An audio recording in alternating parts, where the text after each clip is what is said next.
1% de hausse un jour, 1% de baisse l'autre jour. 1,4 million de dollars.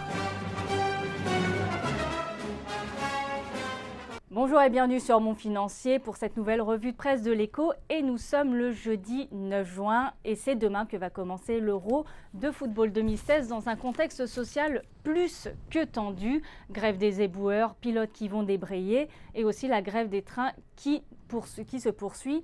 Bienvenue en France, comme le titre cite justement Le Parisien. Le conflit social à la SNCF suite, alors que la grève de la SNCF est reconduite. L'État a annoncé qu'il accorderait des soutiens supplémentaires pour compenser en partie les concessions faites par les syndicats. 400 millions d'euros supplémentaires d'ici 2017 et 500 millions d'euros supplémentaires pour rénover le réseau ferré d'ici 2020. Grève encore. Cette fois-ci, ce sont les éboueurs qui prend de l'ampleur à Paris, à Nice et aussi à Saint-Étienne. À l'envoi du coup de l'Euro 2016, cela fait tâche. On continue dans l'Euro, mais cette fois-ci l'Europe.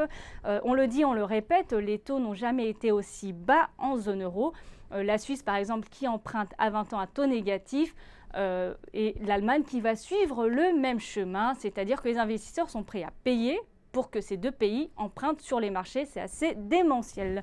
Le Brexit, les jeunes pourraient changer la donne alors que le yes et le no sont au coude à coude. Les observateurs ont constaté que des centaines de milliers de jeunes Britanniques se ruent vers les listes électorales pour faire peser leur choix. Et pour finir, comment sont rémunérés les patrons de Wall Street ?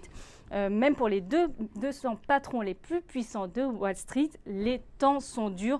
Leur package a fondu de 15% sur un an et leur rémunération moyenne de 4,6% sur un an. Mais certains se détachent à l'image du patron d'Expedia dont la rémunération moyenne est en hausse de 881%. 881%.